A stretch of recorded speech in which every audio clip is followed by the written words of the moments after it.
UFC Fight Night Vegas 36, Brunson versus Till takes place this weekend, and I'm going to go through the entire card, starting with the early prelims, ending with the main event, giving my prediction and breakdown for every single fight on the card, starting with the early prelim opener of Jonathan Martinez versus Marcelo Rojo. I'm going to go with Marcelo Rojo here against Jonathan Martinez. I like Jonathan Martinez. I think he's very talented. He is the younger guy here as well, but I think Marcelo Rojo, I know his record is 16-8, but the guy has been taking on very, very dangerous opponents his entire career, whereas Jonathan Martinez sort of went the approach that a young guy would do. He went out there, he took on a bunch of cans in a row, over and over and over again, stepped up against a 3-0 opponent on the regional scene at Fury FC, won barely in a split decision, then went against another can and won a decision, got himself into a good promotion, got himself a couple of good wins against some cans again, 8-5, 5-6, lost to Matt Schnell, lost to Andre Sukumtar as well, which is never a good sign, let's be real. I feel like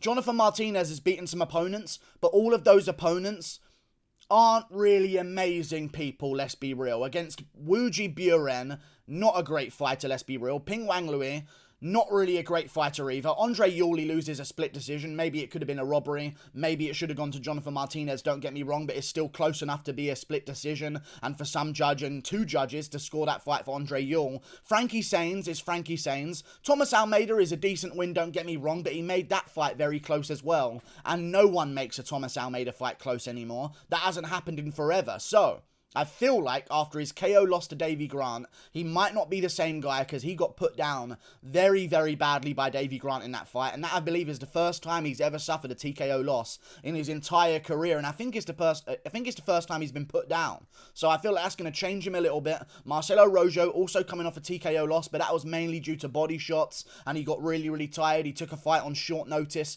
against Charles Jourdain, upper division. I feel like Marcelo Rojo has taken a completely opposite road of his career, taking on real tough challenges his entire career through. Took on a 1-1 guy in his debut, lost to a 2-2 guy after that. What does he do when he's 1-1? He goes up against a 12-2 opponent and loses again. Just the fact that he has that confidence to go out there, even whilst not having the best time of his career, and take on really, really dangerous high-level opponents, it shows how much his team believes in him and shows the talent that they think he has. And I think he showed that talent against Charles Jourdain. He's lost some decent opponents. Makamed Kokov, who was 8-0 at the time, undefeated, and sounds Dagestani, so that makes some sense. John Castaneda, also in the UFC right now, lost him by third round arm triangle choke. I feel like on a full camp, Marcelo Rojo probably would have beat Charles Jourdain because that was a very, very close fight. And Charles Jourdain might have needed that finish in the third round to get himself that win because it wasn't looking too good for him in certain moments. I think Marcelo Rojo is going to go out there and be better than Jonathan Martinez and just be more game and more scrappy. And I think he's going to get an upset win to start off the card. Moving on up the card, Dalcha Lungiambula versus Marc-Andre Barriult. A great fight on this card. This card is amazing overall, let's be real. I'm going to go with Marc-Andre Barriult here. I think he's a perfect style matchup to beat Dalcha Lungiambula. Lungiambula's got that one big overhand. Other than that, he doesn't really do too much. He does swing big bombs, and hopefully they land, and they KO you if they do land, of course. Look at him, in all honesty. He's a massive guy for this division. Used to be a light heavyweight, of course, lost to Magomed Ankalaev. Quite embarrassingly, got scored really badly there. Front kicked in the face in the third round and got TKO'd. And I feel like his fight against Marcus Perez was just hideously disgusting of a performance. Like, it was a really, really bad performance. Even though he got a win, he kind of just laid in half guard and landed total strikes. And whenever Marcus Perez would reverse and lay in half guard, they would just stay there for another 2 minutes. And then Perez would make a mistake and Lungiambula would end up on top again and just lay there for another 2 minutes. I feel like Marc-Andre Barriult, granite chin, lots of experience, great experience as well because he's been fighting for belts outside of the UFC on the regional scene. He's fought some great UFC opponents as well. He fought the Iron Turtle, lost that fight, had a very, very close fight, I believe, with Krzysztof Jotko that went to a split decision that arguably could have gone to him. Andrew Sanchez is a decent fighter in the division as well. I feel like Marc-Andre Barriult, especially after his last performance against Abu Azaitar, and let's just be honest, his win against Oscar Piakota, it got overturned because he failed a drugs test. It got said that he wasn't actually on any PEDs or anything like that. He came back a little bit earlier than he should have done after the suspension because of this. He's basically on a 2-fight win streak right now. Granite chin, amazing cardio, as we saw in the Abu Azaitar fight. He pushes a pace, he can grapple well, he pushes you up against the cage, he knees at your legs, he punches you to the body, he saps your gas tank. I think if he doesn't get KO'd in the first, this is just only going one way, and that's the way of Marc-Andre Barriult. I'm going to go with him in this fight by decision. Moving on up the card, Charles Jourdain versus Julian Erosa. I've got to go with Charles Jourdain here, man. Julian Erosa's good, and he is usually a guy that I would maybe sort of look at as a bit of an underdog pick, because he is a great underdog, because he's so wild. He'll go out there, throw spinning back fists, massive looping overhands, a flying knee afterwards. I mean, he got that flying knee finish over Nate Landwehr. Has a finish against Sean Woodson as well on short notice in his debut in the 3rd round by Darce choke. I mean, this guy is not someone to be slept on, but he did get slept by Sungwoo Choi in his last fight, and I think that's not a good look. He's been KO'd a lot of times in his career now, and Charles Jourdain is so explosive early with big KO power, and very, very technical as well. People don't really point that out with Charles Jourdain. He's very, very good with his boxing. He keeps very, very tight punches. He beats people to the punch quite often. That's what happened against Doo Ho Choi. Doo Ho Choi went to swing a looping hook. Jourdain just beat him with a hook right down the middle, way faster, way more effectively thrown, at a much shorter distance to travel as well. I feel like Charles Jourdain is going to beat Julian Erosa's wildness with his more compact and accurate and more effective striking, and he's going to beat Erosa to the punch, and I think I see him get like a right hook KO as like Erosa swinging a left hand of his own, and then Erosa goes down. I think we're going to see a 1st round TKO here for Charles Jourdain, not to mention Erosa's taking it on short notice. I know he keeps in shape, but still, if it were to go the distance, it's just a little bit less likely. I know he submitted Sean Woodson in the 3rd round on short notice. I think Jourdain's at a different level than Sean Woodson. He's got great cardio. He broke Rojo in his last fight. I think I'm going to go with Charles Jourdain and trust him to get the win here. I think he's got a bright future in this division. 25 years of age still, so he's going to be making massive, massive improvements. I think he goes out there and gets it done by TKO in the 1st round against Julian Erosa. Moving on up the card, Jack Shaw versus Liudvik Sholinian. I'm going with Jack Shaw. Of course, Jack Shaw was supposed to be taking on Saeed Nurmagomedov, and before that, I think he was at one point looking for Umar. At one point, he mentioned his name in an interview. Went against Saeed Nurmagomedov. Any Nurmagomedov will do for Jack Shaw, I guess. Then he went against another opponent. That got pulled out.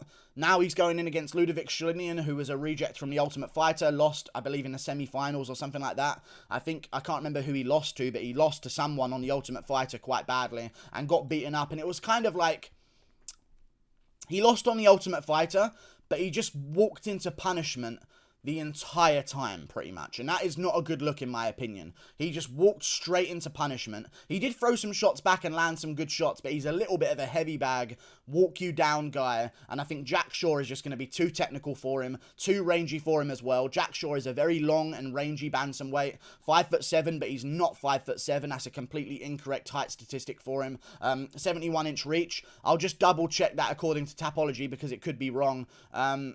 He's 5'8". According to Tapology. So there's already a mistake on this billion-dollar company's website.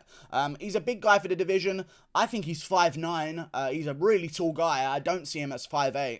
And he's got a 71-inch reach. Pretty long reach for his weight and his height as well. I'm going to go with Jack Shaw here with the grappling. I think the grappling is going to be the main thing here. Liudvik Sholinian comes forward, pressure fighter, walks you down. I think when you're doing that, you're just waiting for a reactionary takedown by Jack Shaw. And he's got some of the nastiest ones in the bantamweight division, in my opinion. I mean, the way he was shooting on Noel Hernandez and Aaron Phillips as well, as they were throwing strikes, he just zips right under, gets the double leg, flattens them straight on the canvas and starts working his positional control, getting a hook in, pushes him to the cage, looks up at the clock. He's a very technical guy, and he does things very, very cleanly and efficiently. He reminds me of a Dagestani grappler, in all honesty, and he does have a nickname in the UK of Jack Shormagomedov, and it's like a joke that he's been talking about as well, that people have been referring to him as like the Welsh Habib.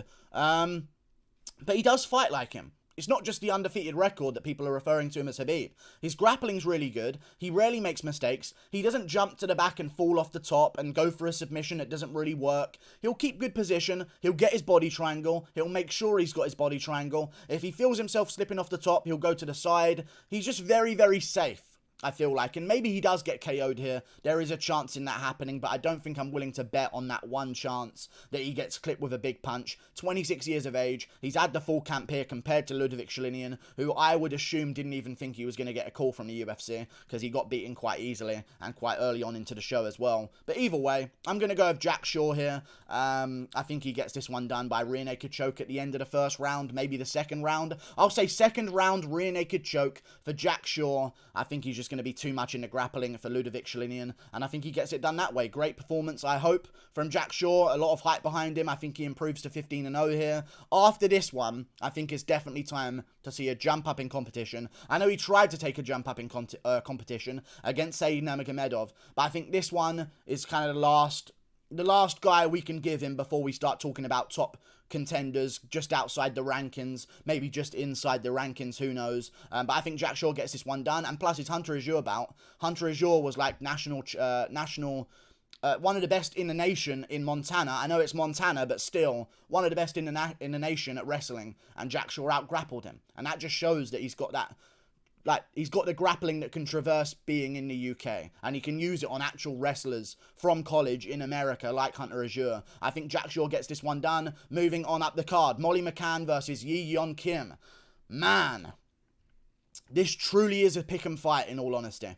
This really is a pick'em fight. I'm gonna go with, man, this is a real pick'em, man. I've been trying to think about this, but I'm not sure what I want to go with. I think I'm going to go with Molly McCann. I think she's just a bit tougher and a bit grindier, and I think I trust her in a decision-based fight to push a little bit more when she needs to. She didn't look the best against Lara Procopio or Taylor Santos, don't get me wrong, but Lara Procopio's pretty good, in all honesty. I know she lost to Casey O'Neill, but she's pretty good, and Casey O'Neill's really good as well. Taylor Santos is very good. We've seen that in her career recently as well. I feel like Molly McCann's just got a little bit more scrap in her, a little bit more toughness, and I think if she can beat the girls like Ariane Lipski and Diana Belbita and Priscilla Cacuera, I think she can go out there and just outgrind Yeon Kim here in a decision win, in a very close decision win, maybe like a split decision 29-28. But I think if I could count on anyone to finish rounds strongly that might be close, I think Molly McCann's going to be the one scrapping till the end of the bell, and Yeon Kim's going to be the one trying to jab and stay at distance in a close round. I trust Molly McCann, higher testosterone levels. I think she gets this one done by decision in a very close fashion. Moving on up the card to the main card, Luigi Vendramini versus Paddy Pimblett. Great fight, mate. Great fight. I'm going to go with Paddy Pimblett here against Luigi Vendramini, but I will say this. A lot of people are picking Paddy Pimblett here, and they should. But Luigi Vendramini is a good dog here. He is a good underdog, and I'll tell you this. If every favourite wins on the fucking prelims, I'm going to start worrying for Paddy Pimblett, because don't get me wrong. Why do I keep saying that? I need to stop saying that. Don't not get me correct. Paddy Pimblett is pretty good, okay? He's very good. He's got good submission ability, good stand-up, good kicks, good cardio as well, so he can go the distance. He can not gas out in fights. He's had fights where he's been 5 rounds and had cardio issues. He's improved on those. He can go 3 rounds hard, especially in the 3-rounder. He's been 5. So I feel like Paddy Pimblett is going to go out there and get a submission win. I'll say in the first round by rear naked choke. I think they scrap on the feet a little bit. They close the distance, end up in the clinch. Luigi Vendramini gets a little bit lazy in the clinch, and Paddy Pimblett's got some wicked judo. He uses a hip toss, gets on top of Luigi Vendramini, takes the mount. Luigi Vendramini rolls over to escape mount, gives up his back. Pimblett sets in the triangle, the body triangle that is, puts in the rear naked choke and gets a first round submission win over Luigi Vendramini. But Vendramini's tough. He's got power. He's got good stand-up. Maybe he could KO Pimblett, but Pimblett's shown that he's got a great chin in his career, taken some big shots before, and I think he's just way more experienced than Vendramini. And also, Faresi Yam is a man who I don't really rate too highly, in all honesty. I don't really rate Faresi Yam that highly, in all honesty. He does some very good fundamental things, but the fact that that can get by Luigi Vendramini and have him a little bit gun-shy and not really knowing what to do. Ziyam is good, but he's very basic. And I think that Paddy Pimblett can beat Luigi Vendramini, and I think he's going to by submission in the first round. Great scrap, though. Looking forward to it. Two young guys. I've got Pimblett by first round submission. Moving on up the card. Modestas Bukauskas versus Khalil Roundtree Jr. I'm going to go with Modestas Bukauskas here over Khalil Roundtree Jr. Khalil Roundtree Jr. is good, but man, that Marcin Prachnio fight has left me with a taste in my mouth that tells me this guy don't really want to be champ anymore. I truly believe that Modestas Bukauskas, when he was 21 and he travelled over to America to train at Jackson Wink MMA as a light heavyweight, just in order to get some training rounds in with John Jones, from England, as a young guy, takes him and himself on his own all the way over to America at Jackson Wink, trains with John Jones. I believe he does want to be champion, and I think that's what this is going to come down to, and I think it's going to be a volume match. I think maybe Khalil Roundtree Jr. could get a KO, but even if he does knock down Modestas, he might just fucking stand there and watch him while he's on the floor like he did against Eric Anders and kick at his legs a couple of times. I feel like Modestas Bukauskas is going to out-volume Khalil Roundtree Jr. here. I think he can mix in the grappling when he wants to. He's shown some decent grappling in his career, and when Khalil Roundtree has to defend takedowns, he really, really does gas out as well. I'm going to go with the younger guy by far, the more experienced guy, in all honesty, in MMA. Maybe not at the same level as Khalil Roundtree, but then again, I don't know what experience getting KO'd by Johnny Walker is. Either way, I'm going to go with Modestas Bukauskas. I just didn't see any hunger or drive in Khalil Roundtree's last performance against Prachnio, and Prachnio was just able to volume him on the feet. And Prachnio is a guy who's somewhat chinny in his career, has been KO'd many times before. Don't get me wrong, Bukauskas has been KO'd as well, but I think just by better opponents. You know, I think he's going to go out there against Khalil Roundtree Jr. and just out-volume him with punches at range and win the fight that way and push him up against the cage, knee him at the thigh, punch him to the body. I've got Bukauskas by decision win, 30-27. Moving on up the card, Alex Morono versus David Zawada. I'm going with Alex Morono here. I know he took this one on short notice, but I think that's a safe bet. David Zawada's very good. He's actually a pretty decent prospect, but I think that Alex Morono's got this one in the bag. I think I've been proven wrong enough about Alex Morono. I know I watched him lose to Chaos Williams in the first round on short notice, and that leaves a little bit of a bitter taste in your mouth. He had a good showing against Anthony Pettis in the UFC. Won the first round of that one, but slowed down as it went on, and Pettis was just able to do what Pettis does, nice and safe on the feet at range. I feel like Alex Morono can go out there and beat David Zawada in many different ways. Maybe he'll want to watch out for the ground game and keep this one standing, because Zawada, of course, famously tapped out Nurmagomedov by a triangle choke. But I do really believe that Alex Morono's got this one in the bag. He lost to Anthony Pettis. He lost to Chaos Williams by KO in the first round. Then you've got David Zawada losing to Danny fucking Roberts by split decision. I don't think he's got the KO ability to finish Alex Morono on the feet. Morono is dog tough. I think that Morono's going to grind him out in a 29-28 unanimous decision win. I believe in Morono here. Moving on up the card, Tom Aspinall versus Sergey Spivak. One Sergey out, another Sergey in. Any Sergey will do for Tom Aspinall. Good fight. And actually, maybe the fight I'd want to see more than the Pavlovich matchup anyway, because they've been talking for a while. They've been calling each other out. After each one of their fights, they're like, oh, is Aspinall winning his one later on this fight card? And Aspinall would say, oh, did Spivak win earlier on? How did he get on? Did he mention me? They've always sort of been circling each other on the same cards, mentioning each other's names. So this is a great matchup in a co-main event.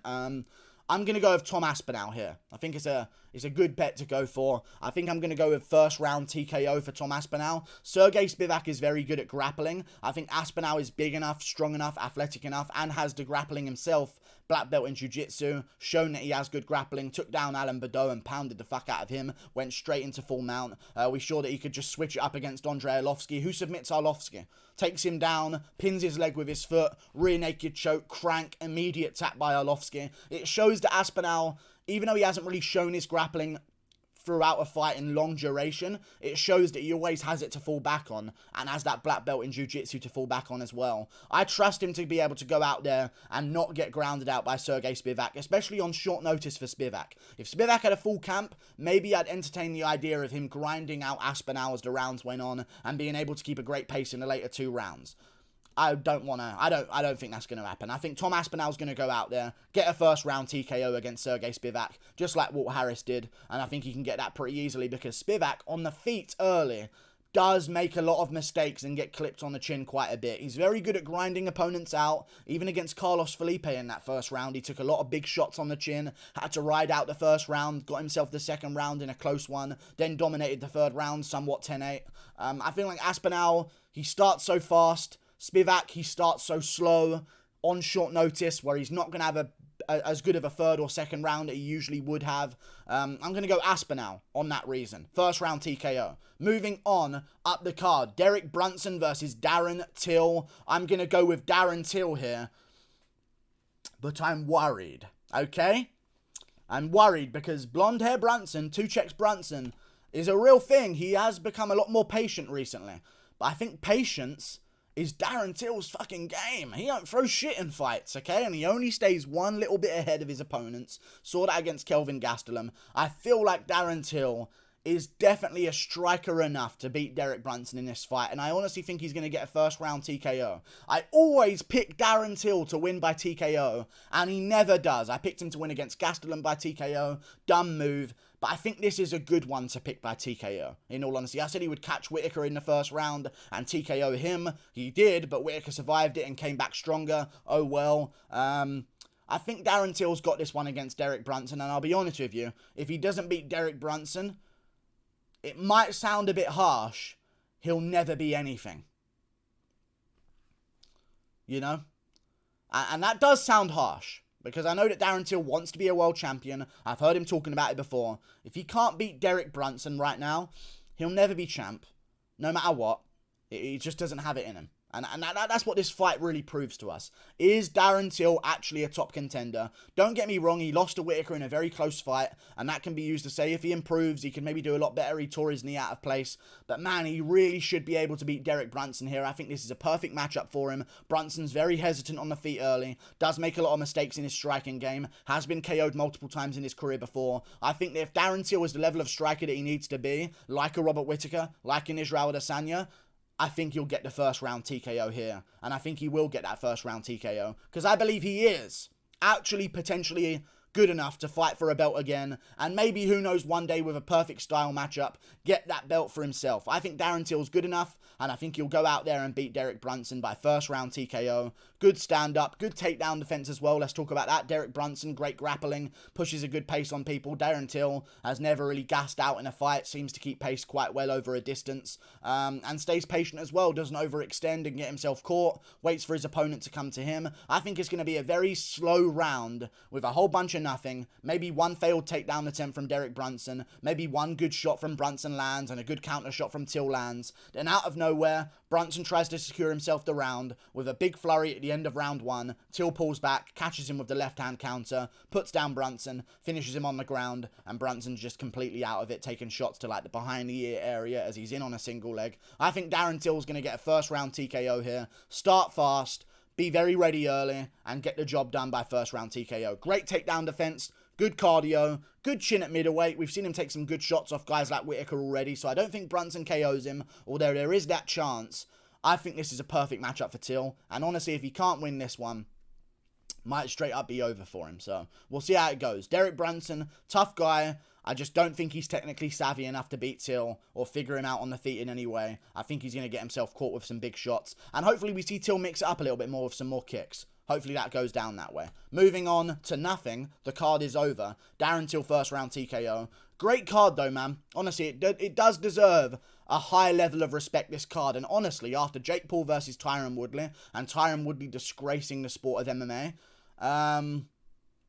it's good to have a decent card, in all honesty. This isn't the best card in the world, and it kind of annoys me because I know what this card could have been. It could have been Ozdemir versus Ankalaev as the co-main event, Paul Craig versus Alexander Gustafsson as the opener of the main card. This card could have been way better than it actually is now. Jack Shaw versus Said Nurmagomedov could have still been on this card. Nathaniel Wood versus Jonathan Martinez. They were great fights. They've fallen out. Hopefully we have no more fallouts on this card. I beg to God that there are no more fallouts on this card because it's somewhat okay as it is now.